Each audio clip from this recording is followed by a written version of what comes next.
ኪዳን ወልዱ አመነኩም ተሐነድኩም አነ እግዚአብሔር ይመስገን ሰላምዬ ከምታ አነ ሰላም ዘለኽዎ ንስኻቱም ደግሞ ሰላም ክትኮኑልኝ ያኽሉ ጊዜ ትምኒተዩ እና አመነኩም ብለይ አመቀኒኩም ተሐነድኩም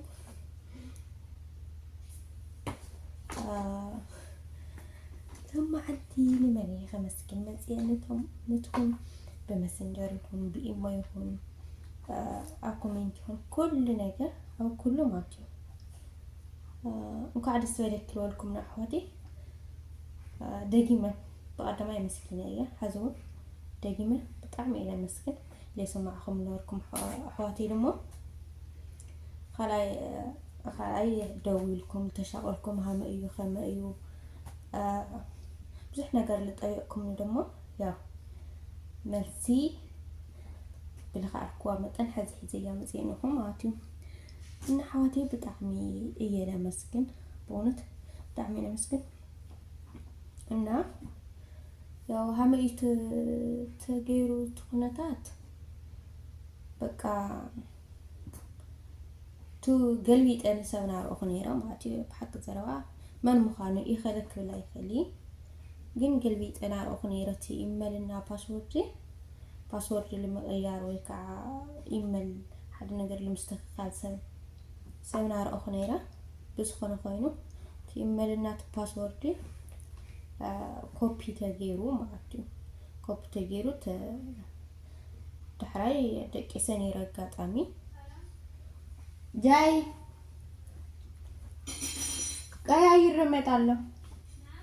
ቀያይር እመጣለሁ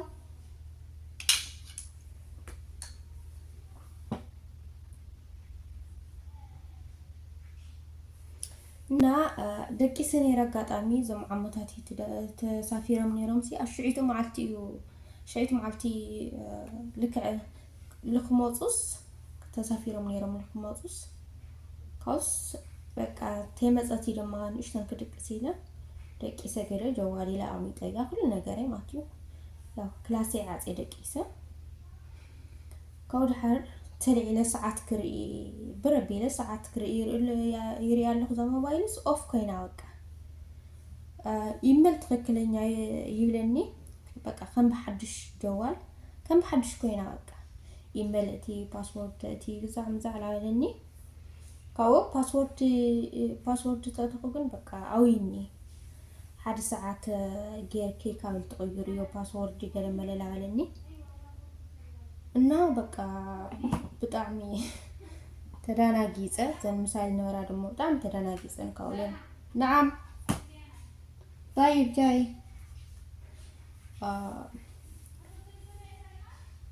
እና በጣም ተዳናጊጸን በቃ አነ ለሰን ቢደም ውስጥ ሰበይቲ ጌሻን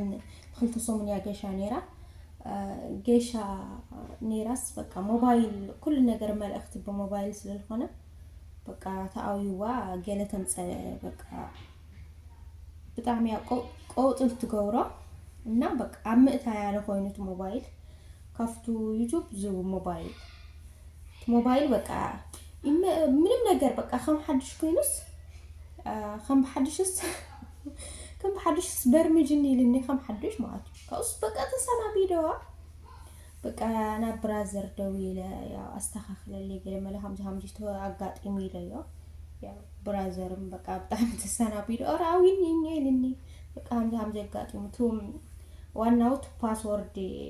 ቱ ኢሜል እና ፓስወርድ ሃክ ስለሆነ ናይታ ሞባይል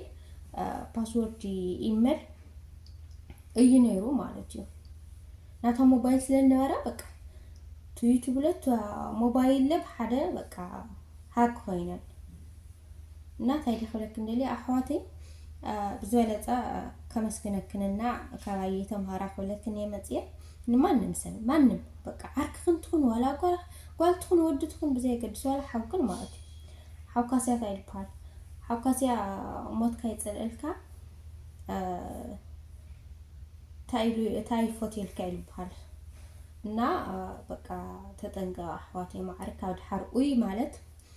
በተለይ ፍትሕ ጊዜ ኣብ ዩቲዩብ በጣም ደኺንካ ጽዒርካ ደምሩኒ ልካ ታብዝግራይ ቪዲዮ ረይልልካ ብዙሕ ነገር ስለለጋጥምለ እና በቃ አውዙ ጊዜ ተጠንቀቃል ሰብ አይተሪያ ይመልክን بتعم تتنقبا كولا ناي يوتيوب إيميلكن حدا عيني تيتوبورا حدا عيني تيتوبورا بقى أفعل علي انتن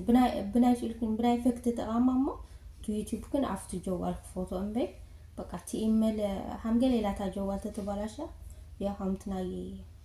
كل تيو تعصيكنيو مالتي እና ኩሉ ሰብ ሓደ ዓይነት ይኾነ ናሰብ ጥቕሚ ልጸልእ ምንዮ ናሰብ ጥቕሚ ምልፎት ኣሎ ብዙሕ ነገር ሰብ ክልከዓቢ ልጽዕርኒዮ ሰብ ልክትሕት ደሞ ልጽዕር ሰብኒዮ ማለት እና ብጣዕሚ ተጠንቀቓ ኣሕዋተይ መዓረይ እንታይ ኣኽለክ እንደልያ ካባየ ተምሃራ ብጣዕሚ ይጨንቕኒ ነይሩ ምክንያቱ ኣነ ብዙሕ ነገር እየ ድኺመሉ ነይራ